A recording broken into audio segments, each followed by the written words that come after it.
tests become toxic when they start changing the way we think and feel about education. They become toxic when we start using the wrong tool the wrong way. But when we hold kids' graduation to that, that's toxic. Thank you. Our next guest is Sharon Hanek. I hope I'm saying that right. She's been a watchdog over education issues for 25 years and more. She began by attending meetings, much like you are today, researching publications, and using the Freedom of Information Act to gain access to documents. Her research includes examining the beginnings of the WASL assessment and its connection with the Common Core assessments. Not being able to stay quiet about her findings, she began speaking out to the public. She's presented her findings to business and community groups throughout the Northwest. She's been a guest on local and national radio programs, and Sharon is very concerned about the shifting changes in teaching methods and textbooks because of the new Common Core testing system. She hopes to educate parents on how to take back control. Some of the positive changes in exposing fuzzy math are a result of her actions. She believes that citizens getting involved can change our state around and is committed to helping others learn to have a stronger voice. Please welcome Sharon.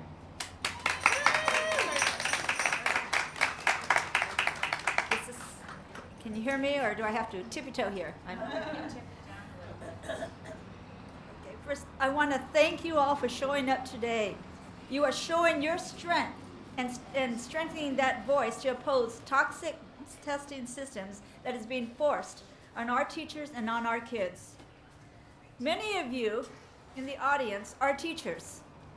How many of you are just parents, not teachers? Oh, good. I hope that I am representing you. There's a part of me that feels inadequate up here because as when I've talked to any educator, they say to me, what degree do you have? Do you have a PhD in education? How do you know this information and why should I trust you?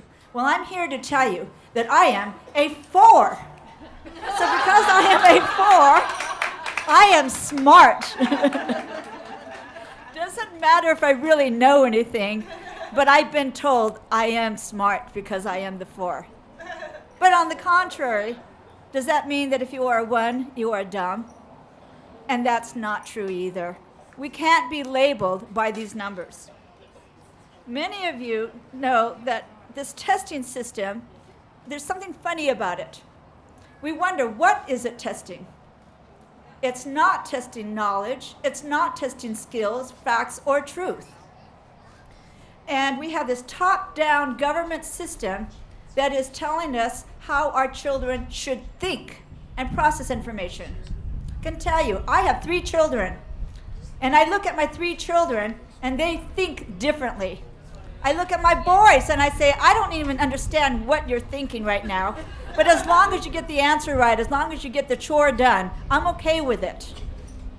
And here we have a system that is focusing on the process of thinking, on the process of what you are doing, and not on the outcome of the actual action. And I think there's something wrong with that. The producers of the test tell us to expect that the students are going to score 30% less. There's something wrong with that too. It is set up to fail 30% more children. And I was in another state at a superintendent's conference put on by their state board of education. And the superintendents were telling all the teachers, expect your kids to score 30% less. One of the biggest things these teachers felt. My job evaluation is based on that score, and you're telling us it's going to be 30% less. How are you going to judge me as a teacher? And I think that is a very real problem, and I just want to say our legislators don't realize that that's going on.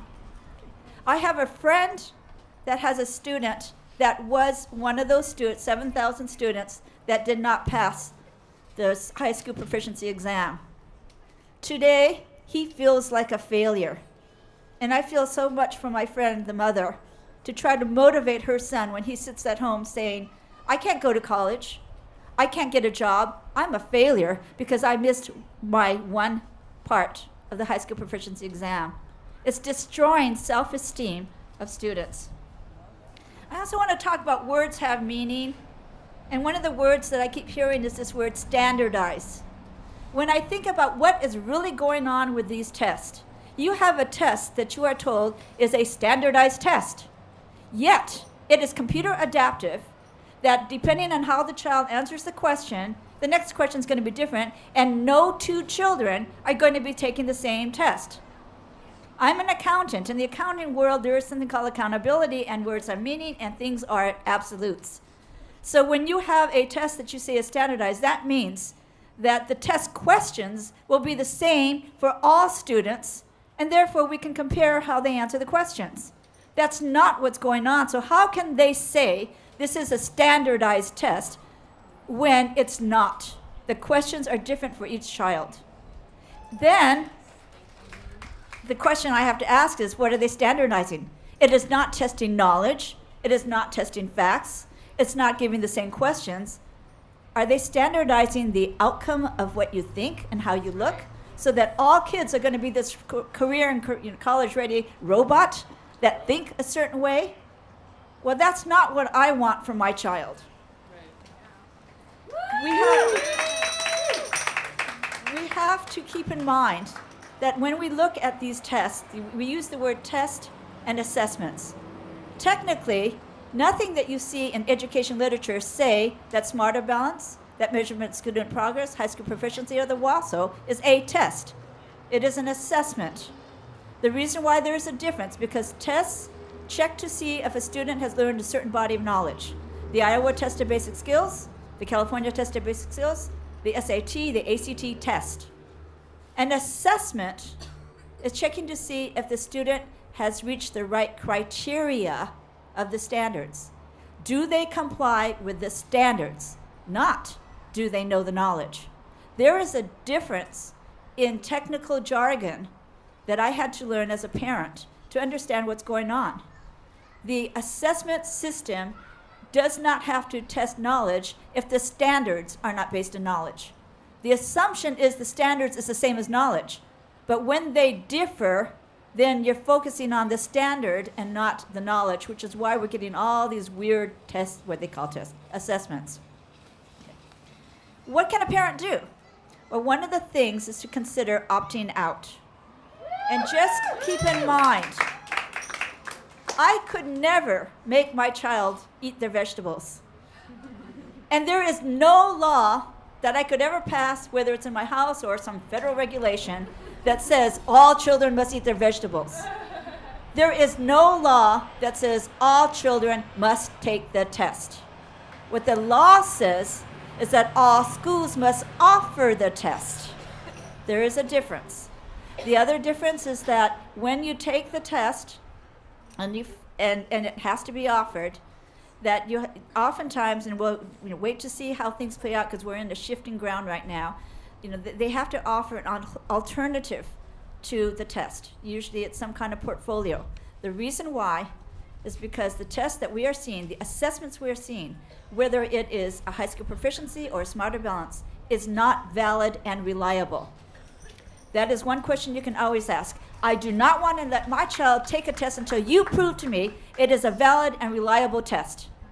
And when your principal says, oh yes, there's research says it's valid and reliable, ask him about that research, because I'm guessing that that research says the process of creating the test is valid and reliable, not that the test itself is valid and reliable.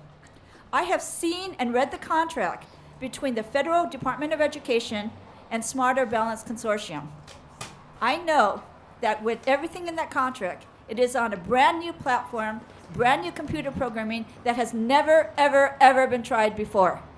They are experimenting on our kids. They don't even know what the cut score should be because they have no idea what the norm should be. Right now, in Olympia, in the legislature, there's a House Bill 1491 being voted on. I'm bringing that up because if you don't like all of this assessment, this testing, the toxic testing system in K-12, the building over there represents, it is bringing it down to early learning. They are creating an assessment system from birth through college. And right now, that law, House Bill 1491, is going to be voted on, and that needs to be stopped. We need to stop toxic testing here. We need to stop it now, And we need to stop it at K-12 just because it's already there. We can't change that law already. It is there in K-12.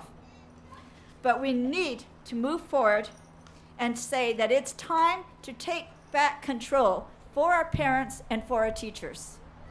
It is time to focus on testing of skills and knowledge and testing of facts and truth. It is time to stop experimenting on our children. And I also want to add, what can you do?